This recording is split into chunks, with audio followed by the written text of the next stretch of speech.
በላይ ሰብ የተባለውን ሰው ስታስምረው የሚያሳይ ስዕል ነው። ከበሩ በላይ እንደምትመለከተው ማለት ነው።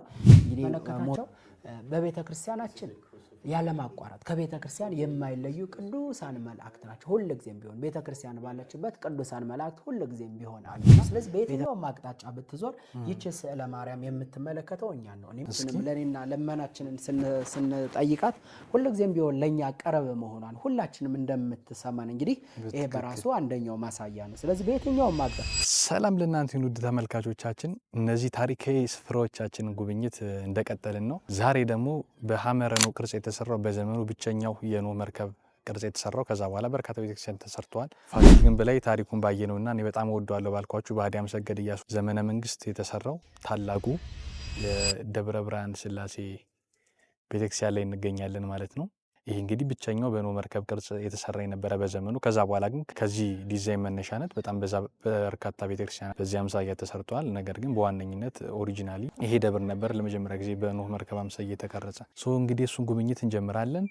እስከ ቪዲዮ መጨረሻ ድረስ አብራችሁን ቆዩ። በጣም ብዙ ያልተነገሩ ታሪኮችን እናገኝበታለን። እንደ ሌሎች ቪዲዮዎች ሁሉ በጣም አስገራሚ ታሪክ ነው። ስለዚህ በጣም ቆንጆ ቪዲዮ እንደሚሆን አትጠራጠሩ። ላይክ፣ ሼር እና ሰብስክራይብ ማድረግ እንዳይረሳ። ቪዲዮን ከመጀመራችን በፊት ደግሞ የስፖንሰራችንን መልእክት አዳምጠን እንመለሳለን። አብራችሁን ቆዩ።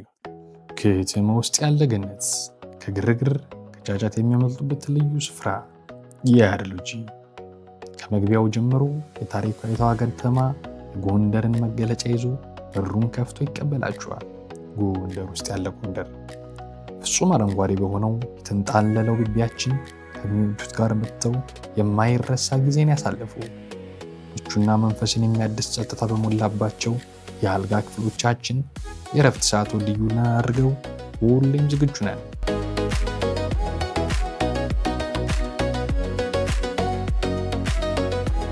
ከ500 ሰው በላይ በሚይዘው የተንጣለለው አዳራሻችን የህይወቱን ትልቁን ቀን ሰርጎን ልዩ ልናደርገው ተዘጋጅተናል። ለስብሰባም ለኢቨንትም ቢሉ ማን ብሎ ያ ሁሉ ሰው የለኝም መለስተኛ ነው የምፈልግ ካሉ እንደ ፍላጎቱ የተለያዩ አማራጮችን ይዘን እንጠብቃችኋለን። ለሙያ ጎንደርማን ብሎት እንዲሉ ጣት የሚያስቆረጥሙ ምግቦችን በአይነት አለላችሁ። የአድሎጂ መጥተው የሚያውቁት ነገር የለም። በግቢው ውበት ተገርመው በጸጥታው ታድሰው ከሚወዱት ጋር ልዩ ጊዜን አሳልፈው ይመለሳሉ። ድራሻችን ጎንደር ከማራኪ ወደ ልደታ በሚወስደው መንገድ 500 ሜትር አለፍ እንዳሉ ያገኙናል። የአድሎጂ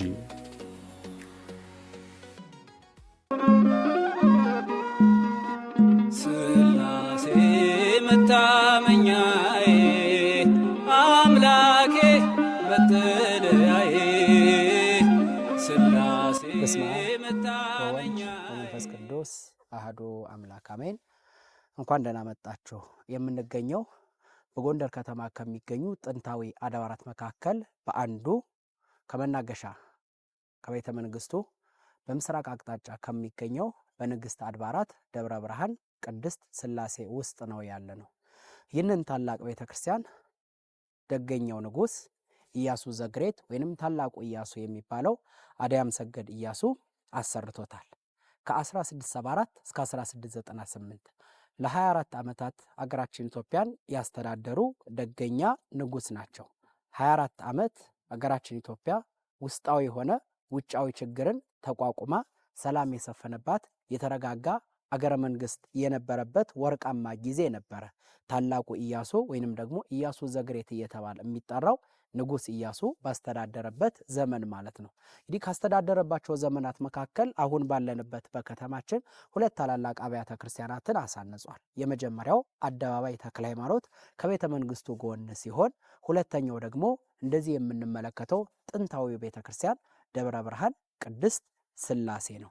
ይህንን ቤተክርስቲያን እንግዲህ 1685 ዓመተ ምህረት ጥር 7 የመጀመሪያ አገልግሎቱን ጀምሯል። ከጀመረበትም ጊዜ አንስቶ ደግሞ አሁን እስካለንበት ዘመን አገልግሎቱን እየሰጠ ያለ ታላቅ ቤተክርስቲያን ነው።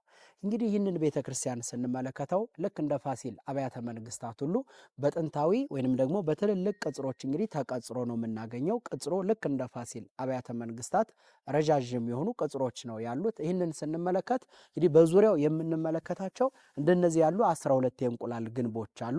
እንግዲህ አልፈን የገባንበት በር ደግሞ የአንበሳ ቅርጽ ነው ማለት ነው። ስለዚህ የአንበሳ ቅርጽ የመድኃኔዓለም የኢየሱስ ክርስቶስ ምሳሌ ነው። እነዚህ 12ቱ የእንቁላል ግንቦች ደግሞ የ12ቱ ሐዋርያት ምሳሌ ናቸው። ሐዋርያቱ ከክርስቶስ ያራቁ ክርስቶስን የመሰሉ ከክርስቶስ እግር ስር ቁጭ ብለው ለ3 ዓመታት ወንጌልን የተማሩ ናቸው። ቤተ ክርስቲያንም ደግሞ በነቢያትና በሐዋርያት መሰረት ላይ እኛ ኦርቶዶክሳውያን የታነጽን ስለሆን 12ቱን ሐዋርያት ለማሰብ በ12ቱ የእንቁላል ግንቦች ውስጥ እንግዲህ እነዚህ 12 ሐዋርያት ተመስለዋል ማለት ነው። እነዚህ 12ቱ ሐዋርያት በቀደመው ዘመን የመናንያን መኖሪያ ነው የነበሩት። አሁን እንደነገርኳችሁ ግን ይሄ የአንበሳው ቅርጽ ስንመለከት የመድኃኔዓለም ኢየሱስ ክርስቶስ ምሳሌ ነው። ቤተ ክርስቲያናችን የገነት ምሳሌ ናት። ስለዚህ ዳግም ገነትን ያገኘናት በመድኃኔዓለም በኢየሱስ ክርስቶስ በሞቱ አልፈን ነው። በሞቱ ሞታችንን አጠፋለን፣ ወደ ቀደመ ርስታችን መለሰን። ተዘግታ የነበረችው ገነት ዳግም ተከፈተችልን ማለት ነው። ስለዚህ በዚህ በአንበሳው እግር አልፈን ቤተ ክርስቲያን እንደምንገባ ሁሉ አማናዊቷ እቺ የገነት ምሳሌ ናት። ወደ ገነት የገባ ነው ደግሞ በመድኃኔዓለም ኢየሱስ ክርስቶስ በሞቱ ስለሆነ እንደዚህ አድርገው አባቶቻችን በምሳሌ አስቀምጠውልናል ማለት ነው። እንግዲህ ቅጽሩን ስንመለከት ይህ ቤተ ክርስቲያን 2 ቅጽር ነው ያለው። አሁን ያለነው ውስጠኛው ቅጽር ላይ ነው። መግቢያችን ላይ ደግሞ ያለፍነው አንድ ቅጽር አለ። እሱ ደግሞ በአፄ ዮሐንስ 4ኛ ራሳቸው ንጉሱ ያሰነጹት እንደሆነ የቤተ ክርስቲያኑ ታሪክ ይነግረናል ማለት ነው። እንግዲህ ከዚህ በኋላ ሌሎች ታሪኮችንም እንግዲህ ከዚህ በኋላ የምንቀጥል ይሆናል። በትዕግስት ሁላችሁም ጠብቁን። ታሪካችሁን የምታውቁበት፣ አገራችሁን የምታውቁበት፣ ማንነታችንን የምናረጋግጥበት ትልቅ ቦታ እስከሆነ ድረስ ሁላችንም በትዕግስት ጠብቀን ስጋዊም ሆነ መንፈሳዊ ሁሉንም አቀፍ የሆኑ ነገሮችን የምናገኝበት ታላቅ ስፍራ ስለሆነ እንደ ሀገር እንደ ታሪክ የምናገኘው ነገር አለ። እንደ መንፈሳዊነት እንደ ኦርቶዶክሳዊነትም ደግሞ የምናገኘው ታላቅ የሆነ ኃይል ታላቅ የሆነ ጸጋ አለና ሁላችንም በትዕግስት ጠብቀን እስከ መጨረሻው ድረስ የቤተ ክርስቲያኑን ታሪክ የቤተ ክርስቲያኗን መልእክት እንሰማ ዘንድ ግድ ይለናልና ወደሚቀጥለው ታሪክ የምንሄድ ይሆናል ማለት ነው። ስላሴ መታመኛዬ አምላኬ እንደነገርኳችሁ አዲያም ሰገድ ኢያሱ ይህንን ታላቅ ቤተክርስቲያን አሳንጸዋል። አሰራሩንም ስንመለከት እንደ ቤተክርስቲያን ስርዓት አንድ ቤተክርስቲያን በ3 መንገድ ሊሰራ ይችላል። የመጀመሪያው በብዙ አብያተ ክርስቲያናት እንደምንመለከተው ክብ ቤተክርስቲያን ነው። ሁለተኛው ደግሞ እዚህ ቤተክርስቲያን ላይ የምናገኘው ሰቀልማ የሚባል ቅርጽ ነው። ወይንም ደግሞ ይህ ቤተክርስቲያን ሐመረ ኖህ በኖህ መርከብ ቅርጽ የተሰራ ነው። ሰቀልማ ቤተክርስቲያንን ልዩ የሚያደርገው ልክ እንደ ምስጢራቱ ሁሉ ጉልላቱ ሊበዛ ይችላል። እንግዲህ 3 ሊሆን ይችላል። እዚህ ቤተክርስቲያን ላይ የምናገኘው 3 ጉልላት ነው።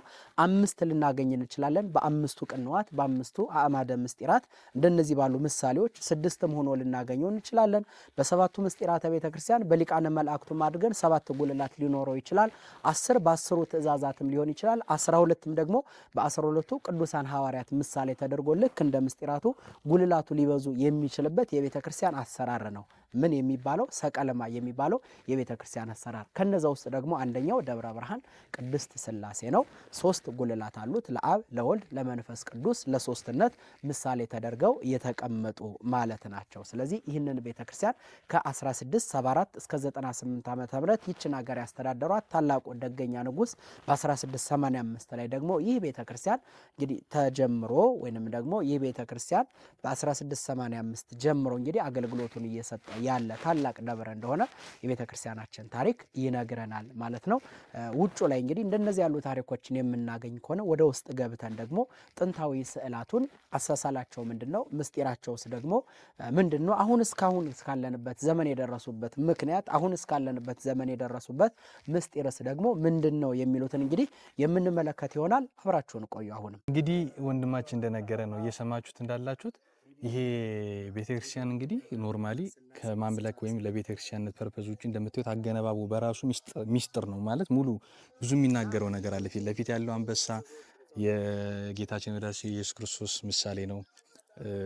ይህቺ የምታያት ቤተክርስቲያን የገነት ምሳሌ ናት። ስለዚህ በጌታችን በመድኃኒታችን በኢየሱስ ክርስቶስ አማካኝነት ወደ ገነት እንደምንገባ በበሩ በኩል አልፈን ስንገባ ይነግረናል። 12ቱ በዙሪያው ያሉት ደግሞ 12ቱ ማማዎች ደግሞ በ12ቱ ሐዋርያት ምሳሌ ናቸውና ሙሉ የቤተክርስቲያኑ አገባብ በራሱ ሚስጥር ወይም የቤተክርስቲያንን አስተምሮ የሚገልጽልን ነገር ነውና ይሄ ከቤተክርስቲያንነት ባለፈ ራሱ ትምህርት ቤት ማለት እንችላለንና በዛ ልክ በጣም የተለየ አሰራር ነው ያለው። ታሪኩ በጣም ከጅማሬው እንደሚያስደንቃችሁ አልጠራጠርም። ስለዚህ አሁን ደግሞ ወደ ውስጥ ደግሞ እየገባን ሞር ደግሞ የበለጡ ታሪኮችን እናገኛለን ብዬ አስባለሁ። እስከ ቪዲዮ መጨረሻ ድረስ አብራችሁን ቆዩ። ላይክ፣ ሼር እና ሰብስክራይብ ማድረግ እንዳይረሳ። እንቀጥላለን ጉብኝታችን። ምስጋና፣ አምልኮ፣ ስግደት፣ ውዳሴ ይገባል በሉ ሰዎች ለቅድስት ሥላሴ። እንግዲህ ውጭ ላይ የነገርናችሁ ታሪክ ወደ ውስጥ ስንመጣ እንደነዚህ ያሉ ጥንታዊ ስዕላትን የምናገኝበት ቤተ ክርስቲያን ነው። ስዕላቱን እንደምትመለከቱት በአራቱም አቅጣጫ እንዲሁም ደግሞ ላይ ጣራው ላይ ደግሞ የምንመለከታቸው የቅዱሳን መላእክት ስዕላትን እናገኛለን እና እያንዳንዱ ስዕላት ደግሞ የተቀመጡበት ራሳቸውን የቻለ አቅጣጫ አላቸው፣ ራሳቸውንም የቻለ ምስጢር አላቸው ማለት ነው። ስለዚህ በእያንዳንዱ አቅጣጫ ላይ ስዕሉ እንደዘፈቀደ ሳይሆን ነገረ ማርያምን የያዘ ለብቻ ነው፣ ነገረ ክርስቶስን የያዘ ለብቻ ነው፣ ነገረ ሰማዕታትን የያዘም ደግሞ እንዲሁ ለብቻ ነው። ቅዱሳን ሐዋርያትንም የምንመለከታቸው ደግሞ እንደዚሁ ለየብቻ ነው። ስለዚህ አንድ መጻፍና ማንበብ የማይችል ሰው እዚህ ቤተክርስቲያን ላይ መምጣት ቢችል ስዕላቱን ብቻ በመረዳት መድኃኔዓለም ኢየሱስ ክርስቶስ ላይ የደረሰውን ግፍ እናቱ ድንግል ማርያም የስደቷ ዘመን ምን እንደሚመስል በቀላሉ ስዕላቱን ብቻ በመመልከት ሊረዳ የሚችልበት ታላቅ ስፍራ ነው ማለት ነው። እንግዲህ በአራቱም አቅጣጫ ልዩ ልዩ የሆኑ ስዕላትን እናገኛለን። እንግዲህ በጎንደር ዘመን ሁለት የስዕል አሳሳል አይነቶች አሉ። አንደኛው እርሳስ ነው፣ ቀለማት የሌሉት የስዕል አሳሳል አይነት ሲሆን፣ ሁለተኛው ደግሞ በተለያዩ ቀለማት ምስጢር ባላቸው ቀለማት እንግዲህ የተሳለ ስዕል ነው። ይህ ስዕል ደግሞ ለመጀመሪያ ጊዜ የተሳለው እዚሁ ቤተክርስቲያን ላይ ነው ማለት ነው። ስዕሉንም ደግሞ አባ ኃይለ መስቀል ወልዱ የተባሉ አንድ ደገኝ አባት ስዕላቱን እንደዚህ ባለ ሁኔታ ዘመን ተሻጋሪ እንዲሆኑ ስለዋቸዋል። እነዚህን ስዕላት ልዩ የሚያደርጋቸው እንግዲህ አሁን እንዳለንበት ዘመን የምንፈልገውን ቀለም ሱፐርማርኬት በመግዛት አይደለም፣ በምንፈልገው ቦታ ሮጠን በማምጣትም አይደለም። እነዚህ ስዕላት የተሳሉት ከተለያዩ የአፈር አይነቶች የተለያዩ የእህል አይነቶችን እንግዲህ በጣም አሳረረው በመቁላት ከዛም ደግሞ መለስ በማድረግ በተለያዩ የእህል አይነቶች በተለያዩ ቅጠላት በጣም አስቸጋሪና በጣም ፈታኝ የነበረው የቅጠል አይነቶች ደግሞ ክረምት ብቻ የሚበቅሉ ወይንም ክረምት ብቻ የምናገኛቸው ልዩ ልዩ እጽዋትና አበቦች ነበሩና እነሱን በእያንዳንዱ ክረምት መጠበቅ በራሱ አስቸጋሪ ነበር። አባቶቻችን እንደሚነግሩን ወደ 4 ዓመት ገደማ እንደጨረሰ ይህ ስዕል እንግዲህ ደጋግ አባቶቻችን ይነግሩናል ማለት ነው። ስዕሉ ብቻውን ወደ 4 ዓመት ጨርሷል ማለት ነው። እንግዲህ ወደ ስዕላቱ ስንመጣ እንግዲህ አጋዕዝተ ዓለም ቅድስት ሥላሴን ፊት ለፊት እናገኛለን ማለት ነው። እንግዲህ 24ቱ ካህናተ ሰማይ በቀኝ በግራ አቡነ ተክለ ሃይማኖትን ደግሞ ልክ እንደ 24ቱ ካህናተ ሰማይ የሥላሴን ዙፋን ያጥኑ የነበሩ ደገኛ አባት ናቸውና እንግዲህ አቡነ ተክለ ሃይማኖትንም በዚህ መንገድ እንመለከታቸዋለን። ከ24ቱ ካህናተ ሰማይ ወይንም ደግሞ ሱራፌል ጋር አጠንተ መንበሩ የሥላሴን ዙፋን የሚያጥኑ አራቱ ኪሩቤል ደግሞ የሥላሴን ዙፋን የሚሸከሙ በአራቱ አቅጣጫ እንግዲህ ገጸ ሰብ አለ፣ ገጸ አንበሳ አለ፣ ገጸ ንስርና ገጸ ላይ የምንመለከታቸው እንግዲህ መልአከ እግዚአብሔር ቅዱስ ገብርኤል ድንግል ማርያምን ሲያበስራት እንመለከታለን። ይሄ ከሆነ በኋላ እንግዲህ እዚህኛው አቅጣጫ ላይ ስንመጣ ወደዚህ እንመስለሳለን። ስነ ስቅለቱ ላይ ስንመጣ ነገረ ክርስቶስን የያዘልን አቅጣጫ ነው ማለት ነው። ወይም ደግሞ የደቡቡ አቅጣጫ ክርስቶስ እንግዲህ አገልግሎቱ በይፋ የተጀመረው በ30 ዘመኑ በእደ ዮሐንስ በማየ ዮርዳኖስ ከተጠመቀ በኋላ ነው። እንግዲህ የሚታይ የመጀመሪያውን ተአምር በማድረግ የሚቀጥለው እንግዲህ የ30 ዓመት ጎልማሳ ሆኖ በናዝሬት ያደገው መድኃኔዓለም ኢየሱስ ክርስቶስ በ30 ዓመቱ በማየ ዮርዳኖስ በእደ ዮሐንስ ከተጠመቀ በኋላ አገልግሎቱን በይፋ ጀምሯል ማለት ነው። ያነ በዮሐንስ እጅ ሲጠመቅ የሚያሳየን ስዕል ነው። መንፈስ ቅዱስ በርግብ አምሳል ይወርዳል። እንግዲህ ከተጠመቀ በኋላ አልዋለም አላደረም። መጽሐፍ ቅዱስ እንደሚነግረን መንፈስ ወደ ምድረ በዳ ወሰደው 40 መዓልትና 40 ሌሊት ከጾመ ከጸለየ በኋላ በዲያብሎስ መፈተኑን የሚያሳየን ስዕል ነው ማለት ነው። ሐዋርያትን ለራሱ አደረገ፣ 12 አድርጎ መጥኖ መረጣቸው። እነዚህ 12ቱ ሐዋርያት ውስጥ ደግሞ 3 ምስጢረኛ ሐዋርያት ነበሩ። ቅዱስ ጴጥሮስ፣ 2 ወንድማማቾች ቅዱስ ዮሐንስ ወልደ ነጎድጓድና ቅዱስ ያዕቆብ ወልደ ነጎድጓድ ሁለቱ ወንድማማቾች ናቸው። የዘብዴዎስ ልጆች ናቸው። እነዚህም ደግሞ ምስጢረኛ የክርስቶስ ሐዋርያት ናቸው። ክርስቶስ እንግዲህ በደብረ ታቦር ተራራ ብርሃነ መለኮቱን ሲገልጥ እንግዲህ መቋቋም ያቃታቸው ሐዋርያት ወድቀው ኤልያስና ሙሴም ደግሞ በቀኝና በግራ ሆነው የምናገኘው ቅዱስ ስዕል ነው። ራሱ ስዕሉ በራሱ ወንጌል ነው ማለት ነው። ቀደም እንደተናገርኩት ማንበብ የማይችል ሰው እነዚህን ስዕላት አይቶ መረዳት በቀላሉ ይችላል። አባቶቻችን እንዲረዱ አድርገው ብዙ ስራዎችን እንግዲህ አሁን ላለነው ዘመን አድርሰዋል። አንድም ሰው በቀላሉ እነዚህን መረዳት ይችላል። እዚህም ላይ ክርስቶስ ዕለት ዕለት በምኩራብ እየተገኘ ወንጌልን እንደሚያስተምር ያነ ማሳያ ነው። ይሄኛው ስዕል ማለት ነው። ክርስቶስ ተቀምጧል፣ ሐዋርያቱ እየተማሩ ነው። እንግዲህ ምስጢር ክርስቶስ ለሐዋርያቱ ሥርዓተ ጥምቀት እየፈጸመላቸው ነው። እግራቸውን እያጠባቸው ነው። ካላጠብኳችሁ ድል ፈንታ የላችሁም ብሎ ነግሯቸዋል።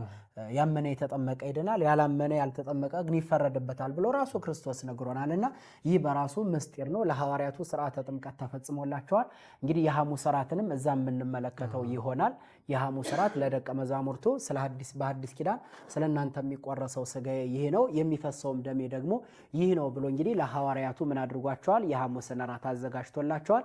ከነዛ መካከል በግማሽ ፊቱ የሚታየው እንግዲህ ይሁዳ ነው ማለት ነው። እንግዲህ በዚህኛው አቅጣጫ ሶስተኛ ላይ የምንመለከተው በግማሽ አቅጣጫ በስተቀኝ በኩል ያለው እንግዲህ ቤተክርስቲያናችን በጽድቅ ስራ የሚታወቁ ደጋጋ አባቶቻችን እስከ መጨረሻው ድረስ ለክርስቶስ የታመኑትን ደጋጋ አባቶቻችን ስዕላቸውን ስታስቀምጥ በሙሉ ፊታቸው ነው የምታስቀምጥ። እምነተ ጎደሎ የሆኑትን በአምልኮተ ጣዖት የተዘፈቁትን ከክርስቶስ ከአምልኮቱ በሙሉ የራቁትን ሰዎች ግን በግራ አቅጣጫ ያ ማለት እምነታቸው ጎደሎ እንደሆነ ሙሉ የሆነ ነገር እንደሌላቸው ቤተክርስቲያናችን በዚህ ተገልጣቸዋለች። ከነዛ ውስጥ ይሄ የሁሉም የቤተክርስቲያን ያሳሳል መንገድ ነው። ከዛ ውስጥ እንግዲህ ማሳየው ይሁዳ ነው ማለት ነው። ስለዚህ ሁሉ ፊታቸውን ስንመለከት የይሁዳን ግን እምነተ ጎደሎ ስለነበረ ግማሽ ፊቱን ነው የምንመለከተው። እንግዲህ ከዛ በፊት ሆሳና በአርያም ለወልደ ዳዊት እየተባለ ክርስቶስ እየተዘመረለት በህፃናቱ ዘንባባ ተይዞ ልብስ እየተነጠፈለት ይሄዳል። በአህያዋና በወረንጫዋ የምንመለከተው ያ ነው። እንግዲህ ቤት ላይ ሆነው ደግሞ ህፃናቱን ዝም እንዲሉ አስገድዳቸው እያሉ ደግሞ የሚቃወሙ ነበሩና እነሱም በግማሽ ፊታቸው ተስለው እንመለከታቸዋለን። ታዲያ ክርስቶስ የሐሙስን እራት ለደቀ መዛሙርቱ ካዘጋጀላቸው በኋላ ስጋውንም ደሙንም ከሰጣቸው በኋላ የተደረገው ነገር ምንድነው? ወደ ደብረ ዘይት ነበር ይወጣው። ከዛ በላይ የምንመለከተው ስዕል ወደ ደብረ ዘይት ወጣ። ስለዚህ ወደ ፈተና እንዳትገቡ ተግታችሁ ጸልዩ ብሎ ቅዱሳን ሐዋርያትን በማቴዎስ ወንጌል 26ኛው ምዕራፍ ላይ እንደምናገኘው ተግታችሁ ጸልዩ ተባሉ። ተግተው መጸለይ ስላልቻሉ ተኝተው ነበር ያገኘው። 3 ጊዜ ተመላልሶ ሲመጣ ተኝተው አገኛቸው። በሉ ሰዓቱ ደርሷል፣ በቃ መታገስ እንዴት አልቻላችሁም? ለምንድነው ማትበረቱት ማትጸልዩት? አሁን ሰዓቱ ደርሷል፣ አሳልፎ የሚሰጠኝም ሰው ደግሞ መጥቷል አለ። ቦታውን የሚያውቀው ይሁዳ ነበርና ጦርና ጎመድ የያዙ ሰዎችን በሙሉ ይዞ መጣና ክርስቶስን አስያዘው። እንግዲህ እዚህ በሙሉ የምንመለከተው በክርስቶስ ላይ የደረሰውን መራር ግፍና መከራ እስከ ትንሳኤው ድረስ ያለውን ነው ማለት ነው። ከዚህ በኋላ ያሉት ወደዚህ የምንመለከታቸው እስከ ጫፍ ድረስ እንግዲህ ክርስቶስን ያዙ። እንግዲህ እዛ ላይ ልብሱን እየገፈፉት ነው፣ እንግዲህ እየተደበደበ ነው። እዚህ ላይ ደግሞ እስቲ ንጉስ ከሆንክ እያሉ እየተዘባበቱበት የሚያሳይ ስዕል ነው። መስቀሉን አሸከሙት። የቀሬናው ሰው ስምዖን አለ።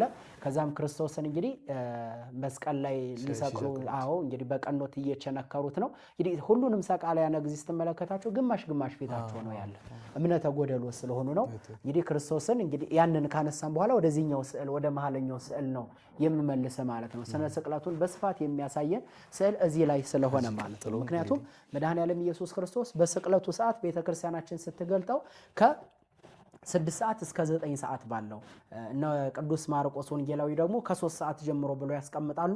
በይበልጥ መከራ የተቀበለበትን ሰዓት መስቀሉ የተዘጋጀበትን ሰዓት ጨምረው ነው። ግን ቤተክርስቲያን ሁልጊዜም የምታስተምረው ይሄኛውም የቤተክርስቲያን ትምህርት ነው። ከ6 ሰዓት እስከ 9 ሰዓት መስቀል ላይ የዋለበት ነው። እነ ቅዱስ ማርቆስ ደግሞ መስቀሉ የተዘጋጀበትንም ሰዓት ጀምረው ይቆጥራሉ። ግን ከ6 ሰዓት እስከ 9 ሰዓት በዚች ምድር ላይ ሙሉ ጨለማ ሆነ። ምክንያቱም ክርስቶስ እርቃኑን የተሰቀለው እርቃኑን ቢሰቀልም እርቃኑን ያየው ፍጥረት የለም። ምክንያቱም ፀሐይ ብርሃኗን ነሳች እንደምንመለከተው ማለት ነው። በክርስቶስ በቀኝ ፀሐይ ብርሃኗን ነሳች፣ ከዋክብትም ደግሞ እየረገፉ ነው የሚያነሳው፣ ጨረቃም ደግሞ ደም ሆናለች። እነዚህ በሰማይ ላይ የተደረጉ 3 ትልልቅ ተአምራት ናቸው ማለት ነው። ስለዚህ ያንንም ደግሞ ሲገለጥ በዚህኛው መንገድ ነው። እንግዲህ ጨለማ ነው ይሄ። ስለዚህ እዚህ ጨለማ ላይ ደግሞ የምንመለከተው ነገር ምንድነው? ከ6 ሰዓት እስከ 9 ሰዓት ባለው ሙሉ ጨለማ ለመሆኑ ነው። እንግዲህ ፈያታዊ ዜማንን በቀኝ እናገኛለን፣ ዘጸጋምን ደግሞ በግራ የምንመለከት ይሆናል። ክርስቶስ የተሰቀለው ደግሞ አባታችን አዳም ከተቀበረበት ማይከለ ምድር ነውና እቺ አጽመ አዳም ትባላለች። እንግዲህ ሰግዶ የምንመለከተው ዙፋኑን በሙሉ ፊቱ ምክንያቱም የመጨረሻ ሽርፍራፊ ደቂቃ ላይ ክርስቶስን ማግኘት የቻለ ሰው ስለማለት ለመጀመሪያ ጊዜ ገነትን ያየ ሰው ነው። አንተ ስትቀድሞሙ በዊአ ውስተ መንግስተ እግዚአብሔር ተብሎ የተነገረለት ሰው ነው። አንተ አዳምን ቀድመ ገነት ትገባለህ። ምክንያቱም አብሮ ከባልንጀራው ጋር ይዘባበት ነበር። ግን እነዚህ 3 ትልልቅ ተአምራት በሰማይ 4 ትልልቅ ተአምራት ደግሞ በምድር የተከፈቱትን ስንመለከታቸው ምንድናቸው መሰለ? መቃብራት ተከፈቱ፣ ሙታን ተነሱ። የቤተ መቅደስ መጋረጃ ከሁለት እኩል ተከፍሏል ማለት ነው።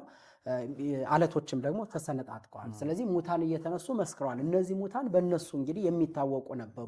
እነዚህን ተአምራት ሲመለከት ለሱ እንዳልሆኑ ያውቃል፣ ለባልንጀራው እንደሆነም ያውቃል። ፀሐይ ለሱ እንዳልጨለመች ያውቃል፣ ከዋክብትም ለሱ እንደማይረግፉ ያውቃል። እንደነዚህ ያሉ ተአምራት ለሱም ለጓደኛውም እንደማይሆኑ የተረዳ ነው።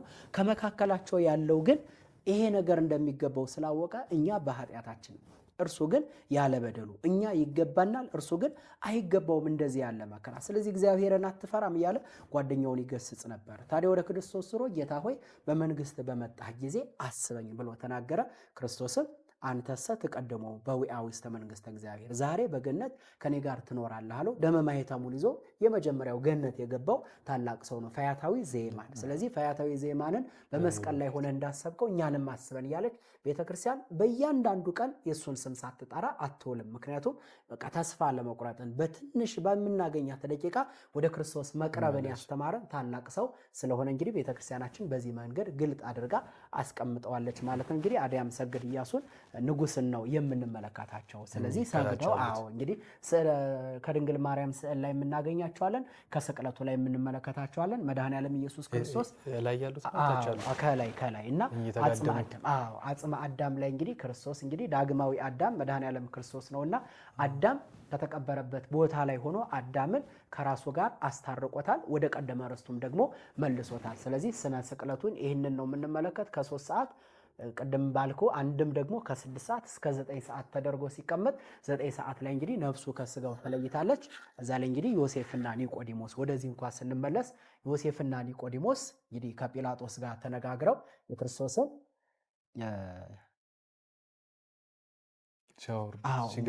በቃ እንግዲህ አወርደው ስርዓተ ግንዘቱን ነው እዚህ ላይ የምንመለከተው።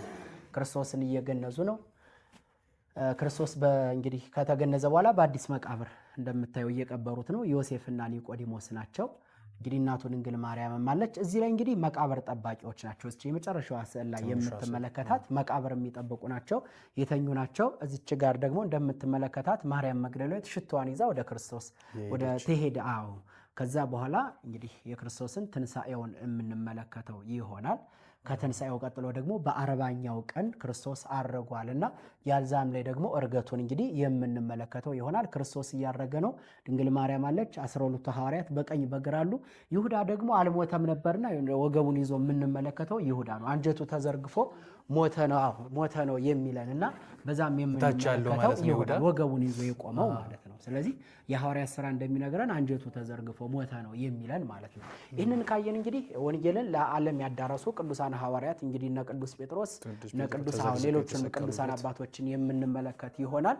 እዚህም ላይ ስትመጣ የቅዱስ ጴጥሮስና የቅዱስ ጳውሎስ ቅዱስ ጴጥሮስ ተዘቅዝቆ ሲሰቀል ነው የምንመለከተው። ቅዱስ ጳውሎስ ደግሞ አንገቱን በሰይፍ ተመቶ በሐምሌ 5 ቀን ታሪካቸው እንደሚዘከረው ታሪካቸው እንደሚናገረው በዛ መንገድ እናለን እና ቢየግዚን ታላቁን አባት እዚህም ላይ የምንመለከታቸው ይሆናል ማለት ነው። መወለድ ነው የሚነግረን እንግዲህ እስትንፋሳቸውን የሚገብሩለት እንስሳትም የምንመለከታቸው ይሆናል። አረጋዊ ዮሴፍ አለ፣ እመቤታችን ድንግል ማርያም በዚህ አለች። ስለዚህ ነገረ ክርስቶስን እንግዲህ በጠቅላላ እዚህ ቦታ ላይ እናገኛለን። ክርስቶስ ዳግም ለፍርድ ይመጣል። ክርስቶስ 2 ጊዜ ነው፣ ወደ 1 ጊዜ ሰው ሆኖ እኛን ወደ ቀደመ ርስታችን ለመመለስ ከራሱ ጋር ለማስታረቅ እንግዲህ ወደዚች ምድር መጥቷል። ሁለተኛ የሚመጣው ደግሞ ለፍርድ ነው የሚመጣው። ስለዚህ ለፍርድ ሲመጣ የሚያሳየውን ሁነት የሚነግረን ስዕል ነው ይሄ። እንደምንመለከት መለከት የሚነፋ መልአክ ይታያል አይደል? ከዛ በቀኝ በግራ ደግሞ የተገለጠ መጽሐፍ የያዙ ደግሞ ይታያሉ። ስለዚህ የመጀመሪያው አዋጅ አጥንቶች ይታዩሃል። ሁለተኛው አዋጅ ላይ እንግዲህ ሁለተኛው አዋጅ ላይ ደግሞ ያለመናወጽ ፍጹም በድን ይሆናሉ። ሶስተኛው አዋጅ ላይ እንደ ዓይን ጥቅሻ ፈጥነው ይነሳሉ። ይሄንን ነው እንግዲህ በሲኦል ያለው መከራ በሲኦል ያለው ስቃይ ምን እንደሚመስል እኛ ከኃጢአት መራቅ እንዳለብን ሲነግሩን አባቶቻችን ጥንተ ጠላታችንን ዲያብሎስ ነው። ምክንያቱም አሰሮ ላይ ሰይጣን ብላ ቤተክርስቲያን ስታስቀምጥ አጋዞ ለአዳም 5500 ዘመን ታስሮ የነበረው አባታችን አዳም ተፈታ። 5500 ዘመን በሰው ልጆች ላይ ሰልጥኖ የነበረው ዲያብሎስ ደግሞ ታሰረ ብላ ቤተክርስቲያናችን በዚህ መንገድ ታስተምራለች ማለት ነው። ስለዚህ በዚህ መንገድ ነገረ ክርስቶስን በስፋት የያዘውና ታች ላይ ደግሞ የቅዱሳን ሐዋርያትን የተጋድሎ ዜናቸውን የሚነግረን እንግዲህ የደቡቡ አቅጣጫ ይህንን ነው የሚመስለው ማለት ነው። ከዚህ በመቀጠል ወደዚህኛው ከተው ነገረ ማርያምን በጥልቀት ይዞ ነው የምንመለከት። እመቤታችን ድንግል ማርያም ከመወለዱ አስቀድሞ ልጅ መውለድ ያቃታቸው እናት አባቷ እግዚአብሔር አምላክን በጸሎት ሲማጸኑ የሚያሳይ ስዕል ነው። ከላይ ጀምሮ ስንመለከተው ስዕላቱ እንደዚህ ነው የምንመጣው። እንግዲህ እግዚአብሔርም ጸሎታቸውን ሰማ። ጸሎታቸውን ከሰማ በኋላ የክርስቶስ እናት ድንግል ማርያምን እንግዲህ ሰጣቸው። እንግዲህ ድንግል ማርያም የ3 ዓመት ብላቴና ሆና ወደ ቤተ መቅደስ ስትገባ ነው የሚያሳየን። ካህኑ ዘካርያስ እየተቀበላት ነው። የቤተ መንግስት ኑሮዋ ምን ይመስላል? ሐርና ወርቅ ከደናግለ እስራኤል ጋር ተስማምታ ሐርና ወርቅ መፍተል ነው። ትንቢተ ነቢያትን ማንበብ ነው። ውሃ መቅዳት ነው። የቤተ መቅደስ ኑሮዋን እንግዲህ እዛ ላይ እየፈተለች ያሳያልና በዛ መንገድ የምንመለከተው ይሆናል ማለት ነው። ያ ማለት አራተኛው ስተር የተኛ ጋር ያለው ማለት ነው። ከዛ እንግዲህ ርግብ ትታያለች የሆነች በትር ላይ አርፋ። እንግዲህ እቺ ብላቴና ቆንጆ ናት። ስለዚህ እሷን ብለው የሚመጡ ወንዶች ቤተ መቅደሳችን እንዳያረክስ ትውጣለን አሉት። ዘካርያስንም ሲያስጨንቁት እሱም ደግሞ ለእመቤታችን ነገራት። እንግዲህ ካንተ ውጭ ማን አለኝ አለችው። እግዚአብሔር አምላክ ነገረው። ከነገደ ይሁዳ ሚስቶቻቸው የሞቱባቸውን ወንዶች ሰብስብ ተባለ። 1985 የሚደርሱ ወንዶች ተሰበሰቡ። ዕጣ ቢጣጣሉ ለአባታችን ለጻድቁ ዮሴፍ ደረሰው። ከዛም ደግሞ ርግብም ደግሞ መጣ ከዮሴፍ በትር ላይ አረፈች። በትራቸውንም ሰብስቦ ወደ ቤተ መቅደስ ማስገብቶ ሲያስወጣው ደግሞ ማርያምን ጠበቃት የሚል ጽሑፍም ደግሞ በዮሴፍ በትር ላይ ተገኝቷል። በዚህ ምክንያት እንግዲህ ዮሴፍ ድንግል ማርያምን እንደጠብቃት ተሰጥቶታል። ታዲያች እመቤት በድንግልና ጸንሳለችና የጸነሰችው እንዴት ነው ብሎ ማየ ዘለፋ አጠጥተዋት ነበረ። ያንን ስትጠጣ የሚያሳይ ነው። እንግዲህ መድኃኔዓለም ኢየሱስ ክርስቶስ እዛ ላይ እንዳሳየው ውልደቱን የምንመለከተውበት አቅጣጫ አሳይቻለሁ። ከክርስቶስ መወለድ በኋላ እንግዲህ በ2 ዓመቱ እንደምትመለከተው ሄሮድስ ሕፃናትን እያስጨረሰ የምናገኘው ስዕል ነው። ከዛ ጀምሮ እንግዲህ ወደዚህ ስንመጣ ስደቱን የሚነግረን ስዕል ነው። አጠቃላይ 3 ዓመት ከ6 ወር ድንግል ማርያም ክርስቶስን ይዛ ከዮሴፍና ከሶሎሜ ጋር በአህያ ተሰደዋልና ያንን ምክንያቱም እዛ ስደታቸው በቃ የቁስቋም ታሪክ እንግዲህ ይሄንን ነው በስፋት የሚነግረን። እነኪ ጋር መስፍንን የምናገኘው በዚህ ነው። በ2 ዓመተ ምህረት ሰማዕትነትን የተቀበለ ሰው ነው። ድንግል ማርያምን ለ3 ሳምንታት በቤቱ አስቀመጣት። አምጣት ካላመጣት ብለው ስላስጨነቁት ምንም ያየሁት ነገር የለም ስላለ አንገቱን በሰይፍ የሚመታ ሰው አይተኮን በ2 ዓመተ ምህረት ሰማዕትነትን የተቀበለ ነው። ያ ማለት ክርስቶስ የ2 ዓመት ሕፃን ማለት ነው። እያለ ስደቱ ላይ መከራ የተቀበለ እንግዲህ እነ ኮቲባንም የምንመለከታቸው በዛ ነው። እነ ትዕማንን እንግዲህ ክርስቶስን እንግዲህ ከማርያም እቅፍ ነጥቃ ስትጠል የሚያሳይ ስዕል ነው። ይሄ ነገረ ስደቱን የሚነግረን ስዕል ነው። ነገረ ማርያምን ነው በስፋት የሚነግረን። እንግዲህ ድንግል ማርያም የምህረት ቃል ኪዳን ተቀብላለች። በየካቲት 16 ቀን እንደምታየው ቃል ኪዳን እየተቀበለች ነው። እንግዲህ ከቃል ኪዳኑ በታች ደግሞ በላይ ሰብ የተባለውን ሰው ስታስምረው የሚያሳይ ስዕል ነው። ከበሩ በላይ እንደምትመለከተው ማለት ነው።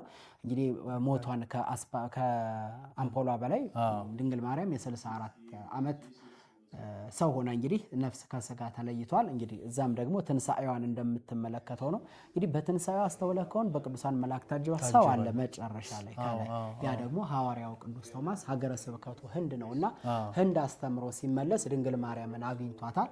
እንግዲህ ቀድሞ የልጅሽ ትንሳኤ አላየውም፣ አሁን ደግሞ ያንቺን ትንሳኤ ሳላይ ቀረው ብሎ በጣም በሚያዝንበት ሰዓት ሌሎቹ ቀበሩኝ እንጂ ትንሳኤን አላዩም ብላ ሰበኗን ሰጠችው። እንዴ ቶማስ አይቶ እንዴት እኛ ሳናይ ብለው ሐዋርያቱ በሁለተኛ ሱባኤያቸው እኛ እንደ ቤተክርስቲያናችን አስተምሮ ጾመ ፍልሰታን ስንጾም ሁለተኛውን ሱባኤ ነው አሁን የምንጾመው። ቶማስ አይቶ እንዴት እኛ ሳናይ ቀረም ብለው ሐዋርያቱ ቶማስ ያየውን እንዲያዩ 2 ሱባኤ ጠብቆ መድኃኔዓለም ክርስቶስ ከ2 ሱባኤ በኋላ ድንግል ማርያምን መንበር አድርጎ ራሱ ካህን ሆኖ እነ ቅዱስ ጴጥሮስን ረዳት እነ ቅዱስ እስጢፋኖስን ዲያቆን አድርጎ ለሐዋርያቱ ሹመት ሰጥቶ ያቆረበበት ዕለት ስለሆነ ቤተክርስቲያናችን በዛ ታስበዋለች ማለት ነው። ሊቀ ሰማዕቱ ቅዱስ ጊዮርጊስ ድንግል ማርያምን እንግዲህ የኢትዮጵያ ገበዝ ነው። ቅዱስ ጊዮርጊስ በዛ መንገድ ተቀምጧል። ድንግል ማርያምን እናገኛለን። ከዛም በታች ደግሞ ከድንግል ማርያም በታች የነገሰውን አዲያም ሰገድ ኢያሱን ስነ ስቅለቱ ላይ ያየነው አለ። ከዛ 9 ሰዎች አሉ ተሰዓቱ ቅዱሳን 451 ዓመተ ምህረት ላይ ጉባኤ ኬልቄዶን እየተባለ የሚጠራውን ዘመን ተቃውመው ወደ ሀገራችን ኢትዮጵያ ስደት የመጡ አቡነ ሰላማ የጀመሩትን የመጽሐፍ ቅዱስ የትርጉም ስራ እየጨረሱ በሀገራችን ወንጌል እንዲዳረስ ያደረጉ ገዳማዊ ሕይወትን ያስፋፉ ወደ ሀገራችን ቋንቋ ብዙ መንፈሳዊ መጽሐፍትን የተረጎሙልን ቅዱሳን አባቶቻችን ናቸው እና አቡነ አረጋዊ ማለት ናቸው እና አቡነ ይስሐቅ እና አባ ጉባ እነዚህን የመሳሰሉ ደጋግ አባቶቻችን ተስዓቱ ቅዱሳን እየተባሉ የሚጠሩት እንግዲህ እዚህ ላይ እግዚአብሔር በአንድነቱ እንመለከታለን። እነ ቅዱስ ሚካኤል እና አቡነ ተክለ ሃይማኖትም እና አቡነ ሳሙኤል ዘዋልድባንም እና አቡነ አቢብንም እንግዲህ በዛው ላይ የምንመለከትና የምናገኛቸው ይሆናል። እነ ገብረ ክርስቶስን ሙሽራው ገብረ ክርስቶስንም በዛ መንገድ እንመለከታለን። ከበሩ በላይ ውሾች እየላሱ ታይተው ከሆነ በዛ መንገድ ተቀምጦ እናገኛለን። እዚህ ላይ ስንመጣ ቤተክርስቲያናችን በተለያዩ ዘመን በሰማዕታት አባቶቻችን ተከብራና ታፍራ ኑራለች ማለት ነው። ስለዚህ እነዚህ ደጋግ አባቶቻችን ለቤተ ክርስቲያን ሲሉ ደማቸውን ያፈሰሱ ናቸው፣ አጥንታቸውን የከሰከሱ ናቸው። ቤተ ክርስቲያን እንድትቀጥል እነሱ ሕይወታቸውን ያቋረጡ አባቶቻችን ናቸው። እነዚህን ደግሞ ቤተ ክርስቲያን ስዕላቸውን በመሳል በስማቸው አብያተ ክርስቲያናትን በማነጽ በስማቸው የጸበል ቦታዎችን በመሰየም ገድላቸውን በመጻፍ ደግሞ ለቤተ ክርስቲያን የዋሉትን ውለታ ቤተ ክርስቲያን በዚህ መንገድ ውለታቸውን ተመልሳለች ማለት ነው እና እነዚህ በተለያየ ዘመን የተነሱ ሰማዕታት አባቶቻችን ናቸው። እነ ቅዱስ ቴዎድሮስ ሮማዊ፣ እነ ቅዱስ ፋሲለደስ እነዚህን የመሳሰሉ ከነገረ ማርያሙ የሰማዕታት ምስል ነው እንዳለ ሰማዕታት አባቶቻችን ናቸው። እዛም ላይ እንግዲህ ቅዱስ ዮሐንስ መጥምቀ መለኮት አንገቱን በሰይፍ ተመቶ የሚያሳየን ስዕል ነው። ሄሮዲያዳና ወለተ ሄሮዲያዳ የሚባሉት ሁለት እናትና ልጅ ተመሳጥረው እንግዲህ የቅዱስ ዮሐንስን አንገት እንዲሰጠን ብለው ቅዱስ ዮሐንስን በመስከረም 2 ቀን አንገቱን በሰይፍ እንዲመታ የሆኑት ነው። ቅዱስ ቂርቆስ ከእናቱ ኢየሉጣ ጋር አለ። አቡነ ገብረ መንፈስ ቅዱስንም ደግሞ ከ60 አናብስት 60 አናብርት የሚከተላቸው ደገኛ ሰው ነበሩና እሳቸውንም በዚሁ የምንመለከት ይሆናል ማለት ነው። ይሄኛው ደግሞ ነገረ ማርያምንና ነገረ ቅዱሳንን በስፋት የያዘልን አቅጣጫ ነው ማለት ነው። የትኛው አቅጣጫ? የሰሜኑ አቅጣጫ ማለት ነው። እንግዲህ የምስራቁን ተመልክተናል። በምስራቁ አጋዕዝተ ዓለም ቅድስት ሥላሴን መድኃኔዓለም ኢየሱስ ክርስቶስን ተመልክተናል ማለት ነው። የሚቀረን እንግዲህ ይሄኛው የምዕራቡ አቅጣጫ ነው። እንግዲህ ይሄኛውን አቅጣጫ ስንመለከተው እመቤታችን ድንግል ማርያም በደብረ ምጥማቅ ለግብጾች የተገለጠችበትን ጊዜ ነው የምናስበው። እንግዲህ በደብረ ምጥማቅ በቤተክርስቲያን ታሪክ በቤተክርስቲያናችን መቼ መሰለ የሚታሰበው ግንቦት 21 ላይ በደብረ ምጥማቅ ድንግል ማርያም ለግብፃውያን የተገለጠችበትን ዕለት ነው የሚያሳየን እና ስለዚህ ያን መታሰቢያ ይሆን ዘንድ እንግዲህ ቅዱሳን አባቶቻችን በቀኝ በራ እነ ቅዱስ ዳዊት በገናቸውን ይዘው እና አባ ሕርያቆስ እነ ቅዱስ ኤፍሬም በቀኝ በግራ ሆነው ድንግል ማርያምን እያመሰገኗት እያወደሷት በቅዱሳን መላእክት ታጅባ በጻድቃን በሰማዕታት በእነሱ ሁሉ ጋር ሆና ትገለጠላቸው እንደነበረ ያ በራሱ ማሳያ ነው ማለት ነው። ይህንን ካነሳን ታዲያ የጣራ ስዕላቱን እንመለከታቸዋለን። በቤተ ክርስቲያናችን ያለማቋረጥ ከቤተ ክርስቲያን የማይለዩ ቅዱሳን መላእክት ናቸው። ሁልጊዜም ቢሆን ቤተ ክርስቲያን ባለችበት ቅዱሳን መላእክት ሁልጊዜም ቢሆን አሉና ቤተ ክርስቲያንን ዕለት ዕለት እንደሚጠብቋት አቅጣጫቸውን አይተህ ከሆነ የሚያዩበት አቅጣጫ ተመሳሳይ ነው። ሁለት አይነት አንዱ አይኑ ወደዚህ ከሆነ ሌላኛው። ስለዚህ እምነታቸው በእግዚአብሔር ላይ ያለው እምነታቸው ፍጹም እንደሆነ በራሱ ማሳያ ነው ማለት ነው የቅዱሳን መላእክቱ ማለት ነው። ስለዚህ በቀን 300 በማታ 300 ቅዱሳን መላእክት ቤተ ክርስቲያንን እንደሚጠብቋት አባቶቻችን ዕለት ዕለት ያስተምሩናል እና ሁልጊዜም ቢሆን እነ ቅዱሳን መላእክት ከቤተ ክርስቲያን እንደማይረቁ እንደማይሸሹ በራሱ ምንድነው ማለት ነው ማስተማሪያ ነው። ቅዱሳን መላእክትም በዚህ መንገድ ተቀምጠዋል ማለት ነው። ሌላው እንግዲህ አሁን ያሉ ሰዎች በጣም ብዙ ተራቀቁ። በቀደመው ዘመን ያሉ በጣም ብዙ ተራቀቁ። ግን የፈለጉትን ያክል ቢራቀቁ እንደዚች አድርገው ስዕለ ማርያምን ግን ማዘጋጀት ወይንም ደግሞ የእመቤታችን ድንግል ማርያምን ስዕሏን መግለጥ አልቻሉም ማለት ነው። ስለዚህ በየትኛውም አቅጣጫ ብትዞር ይቺ ስዕለ ማርያም የምትመለከተው እኛን ነው። እኔም ከዚህ በሆነ የምትመለከተው ማርያም እንዳለው ምስል አይነት ማለት ነው። አሁን በዚህም ላይ ስትመጣ የምትመለከተው ይሆናል። አንተንም ታያለች። ስለዚህ እኔንም ትመለከተኛለች። ከዚያው ለረድኤት ለሁላችንም ለኔና ለመናችንን ስንጠይቃት ሁልጊዜም ቢሆን ለኛ ቀረብ መሆኗን ሁላችንም እንደምትሰማን እንግዲህ ይሄ በራሱ አንደኛው ማሳያ ነው። ስለዚህ በየትኛውም አቅጣጫ ለሚደነቅበት የሞናሊዛ ስዕል እኮ ይሄ ያለው ተብሎ ነው አይደል? በየትኛውም ቦታ ብትሄድ በቃ ግን እንደዚህ የኛን ታሪክ መጠበቅ ስላልቻለ ነው እንጂ ጊዜኛ የራሳችንን ታሪክ ሳይሆን ብዙ ጊዜ ትኩረት የምናደርገው የነጮቹ ታሪክ ነጮቹ ሲሰጡ ነው ብዙ ጊዜ ትኩረት የምናደርገው። ግን ወደ ራሳችን መለስ ስንል የቀደሙ አባቶቻችን ያደረጉልን ነገር ምንድነው? የሰሩልን ነገር ምንድነው? ከነርሱ ያገኘነው ነገር ምንድነው? ታሪካቸው ምንድነው? ለምንድነው እንደነሱ መሆን ያልቻልነው? እነሱ የተለያዩ ዘመናትን ሲሻገሩ ዘመን ተሻጋሪ የሆኑ ስራዎችን ሰርተውልን ሲያልፉ እኛ ከነሱ ያንን ተምረን መልካም የሆነ ስራ እንደነርሱ በፍቅር እንደነርሱ በሰላም እንደነርሱ በመከባበር መልካም የሆነ ስራ ሰርተን ለቀጣዩ ትውልድ ማስተላለፍ የማንችለው ለምንድን ነው ብለን ሁልጊዜም ቢሆን ራሳችን ልንጠይቅ ያስፈልገናል። በመጨረሻም አንድ ታሪክ እንናገርና የቤተክርስቲያኑን ታሪክ ከብዙ በትንሹ የምንቋጨው ይሆናል። እዚህ ላይ እንግዲህ በመንጦ ላይ ተጋርዶ የምንመለከተው በዓመት 2 ጊዜ የሚከፈት የቅዱሱ መልአክ የሊቀ መልአኩ የቅዱስ ሚካኤል ስዕል ነው። በዓመት 2 ጊዜ ብቻ ይከፈታል ማለት ነው። ይህ ደግሞ ዓላማው ምንድነው? በ1685 ላይ ይህ ቤተክርስቲያን ተሰርቷል ብያችኋለሁ እና 1880ዎቹ ላይ በሱዳን በኩል የመጡ ማህዲስት ወይንም ደግሞ ድርቡሽ እየተባሉ የሚጠሩ አጥፊዎች ነበሩ። በጎንደር ያሉ አብዛኛዎቹን አብያተ ክርስቲያናትን አቃጥለዋቸዋል፣ አውድማቸዋል። አብያተ ክርስቲያናቶች ሲቃጠሉ አብረው ንዋያተ ቅድሳት ወድመዋል፣ ጠፍተዋል። ካህናት አባቶቻችን ተገድለዋል። እንግዲህ ወደ 4 የሚደርሱ አብያተ ክርስቲያናት አልፈረሱ። እንግዲህ 4 ብለን ስናስቀምጥ ሌሎቹ በተለያየ ዘመን እድሳት ተደርጎላቸዋል። እዚህ ላይ ስንመጣ ደግሞ ስዕላቱ እንኳ በዛ ዘመን እንደተሳሉ ያሉበትን ሁኔታ ነው የምንመለከተው። እነዛ ሰዎች ሊያጠፉ ወይንም ደግሞ ሊያቃጥሉ እዚህ ቦታ ላይ መጥተው ነበረ። ግን የእግዚአብሔር መልአክ ቅዱስ ሚካኤል አጋዕዝተ ዓለም ቅድስት ሥላሴ በነጭ ንብ አምሳል መጥተው እንግዲህ እነዛን ሰዎች አሳደው ወደ መጡበት መልሰዋቸዋል ማለት ነው። ቤተክርስቲያኑ ደግሞ እስካሁን ድረስ ለታሪክ ለምስክርነት ካለንበት ዘመን ካለንበት ደረጃ እንግዲህ ደርሶ የምንመለከተው ይሆናል ማለት ነው። እንግዲህ እዚህ ቦታ ላይ እግዚአብሔር አለ፣ ሌላ ቦታ ላይ ስለተቃጠለ እግዚአብሔር የለም ማለት አይደለም። ስለዚህ አንዳንድ ጊዜ የእግዚአብሔር ስራ ይገለጥ ዘንድ እግዚአብሔር ለምልክት የሚያስቀምጣቸው አንዳንድ ስፍራዎች አሉና ከነዛ ስፍራዎች መካከል ደግሞ አንደኛው ይህ ነው። እንግዲህ በወንጌል እንደምናገኘው መድኃኔዓለም ኢየሱስ ክርስቶስ በቅዱስ ዮሐንስ በጻፈው ወንጌል ላይ 9ኛው ምዕራፍ ላይ አንድ ከእናቱ ማኅፀን ጀምሮ ዕውር ሆኖ የተወለደ ሰው ነበርና ሐዋርያት ወደ ክርስቶስ ቀርበው ይህ ሰው ዕውር ሆኖ የተወለደው በማን ኃጢአት ነው? በእናት አባቱ ኃጢአት ወይንስ ደግሞ በራሱ ብለው ጠይቀውት ነበር። አይ በእናቱም በአባቱም ኃጢአት አይደለም፣ በራሱም ኃጢአት አይደለም፣ የእግዚአብሔር ስራ በሱ ይገለጥ ዘንድ ነው ብሎ ነግሮን ነበርና ስለዚህ የእግዚአብሔር ስራ በዚህ ቦታ ላይ ይገለጥ ዘንድ እግዚአብሔር ታላቅ ስራ ሰርቶ እንግዲህ የምንመለከተው ይሆናል ማለት ነው። እንግዲህ ከብዙ በትንሹ ይህንን ቤተክርስቲያን ስንመለከተው ይህንን ነው ታሪክ የምናውቀው ማለት ነው። አሁን ቤተክርስቲያኑ ላይ አንዳንድ መጠነኛ የሆኑ ጉዳቶች፣ አንዳንዶቹ ደግሞ ከመጠንም በላይ ያለፋሉ። ስዕላቱን እንደምትመለከቷቸው በመጥፋት ላይ ያሉ ስዕላት አሉ።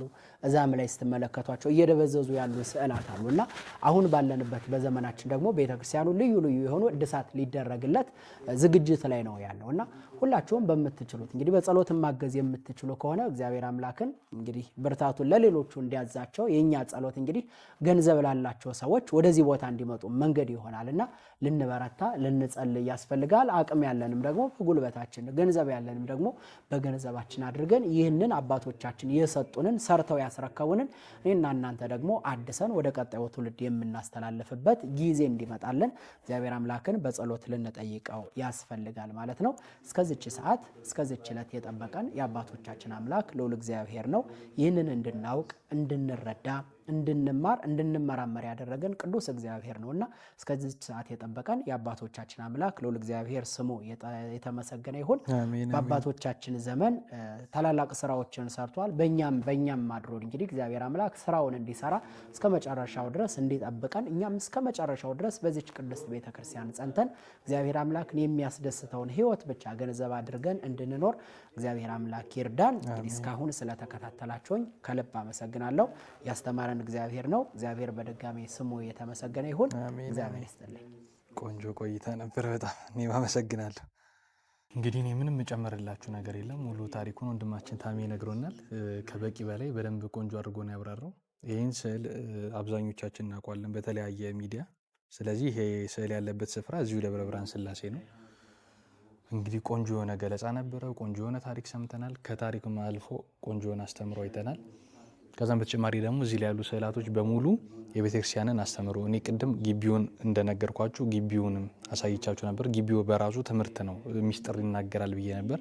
ከዛ ውጭ ደግሞ እዚህ የተሳሉት ስዕሎቹ በሙሉ እያንዳንዱ ስዕል ከስዕሉም አልፎ አሳሳሎቹ ራሱ በጣም ልዩ ተደርገው ነውና የተሰሩ። ሙሉ ቤተክርስቲያኑ እንግዲህ ከውጩ ጀምሮ እስከ ውስጡ ድረስ ሙሉ ታሪክን የሚናገር ሚስጥርን የሚገልጽ ታላቅ ቤተክርስቲያን ነው።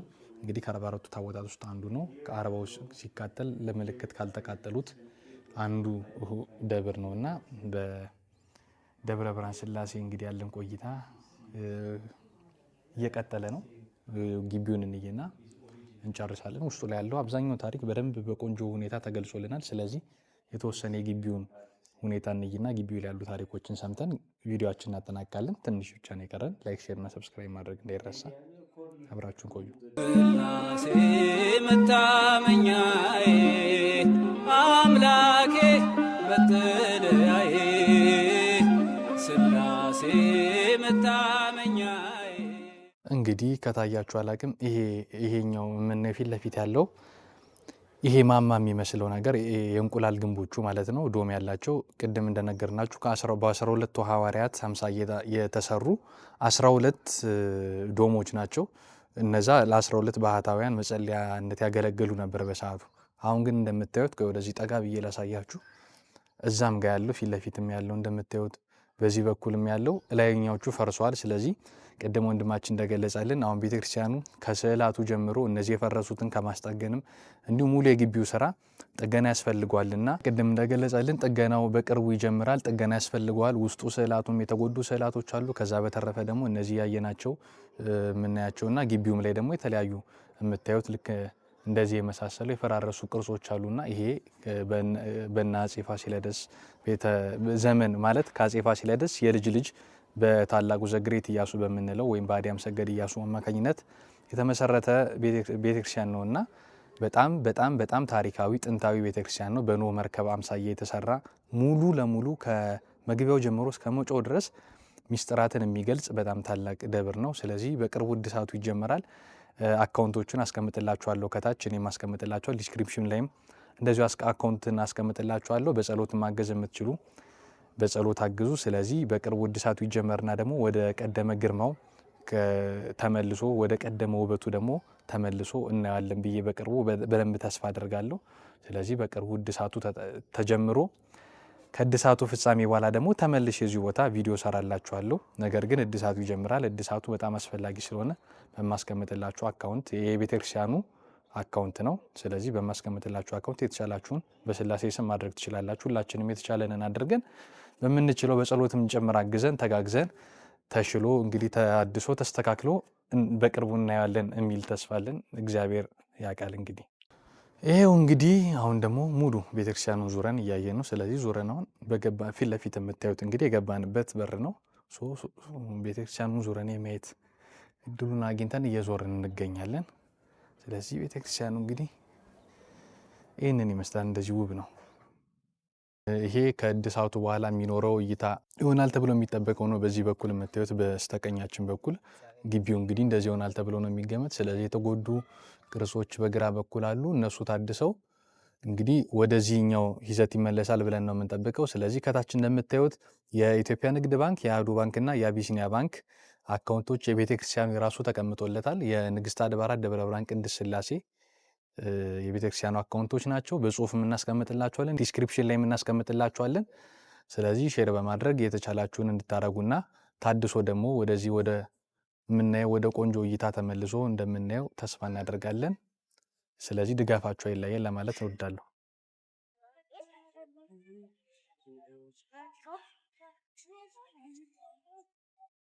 እንደምታዩት ከስላሴ አጠናቀን ጉብኝታችን ወጥተናል። በጣም በሚገርማችሁ ሁኔታ ይህ ሰፈር ማለት እኔ የተወለድኩበት ሰፈሬ ነው። ከዚህ ከስላሴ ቤተክርስቲያን እምታያት ከዚህ ከዋርካው ቀጥሎ የሚታያችሁ ቤቶች አሉ አይደል? የኪቢያድ ቤቶች ናቸው። እዛ ነው እንግዲህ እኔ የተወለድኩት። ስለዚህ ከዚህ የስላሴ ልጅ እኔ ከዚህ ከምታዩት ቤት ቀጥሎ ያለው ቤት መሰለኝ እርግጠኛ አይደለም። በ3 ዓመቴ ነው የወጣው። ነገር ግን እንደምታዩት ከደብረ ብርሃን ስላሴ ፊት ለፊት ነው እኔ የተወለድኩ። ስለዚህ ይሄ ዋርካ ምናምን በልጅነት በጣም በትንሽ ተውስታለኝ በልጅነታችን እንጫወትበት ነበር። ከስላሴ ፊት ለፊት የተወለድኩኝ የስላሴ ልጅ ነኝ። ታሪኩን ዛሬ ከዚህ በፊትም ብዙ ጊዜ ሰምቻለሁ። ዛሬም ደግሞ እንደ አዲስ ደግሞ በደንብ አድርጌ ሰምቻለሁ ማለት ነው። የዚሁ ሰፈር ልጅ ነኝ። እዚሁ ነው ተወልጄ እትብቴ ተቀበረ።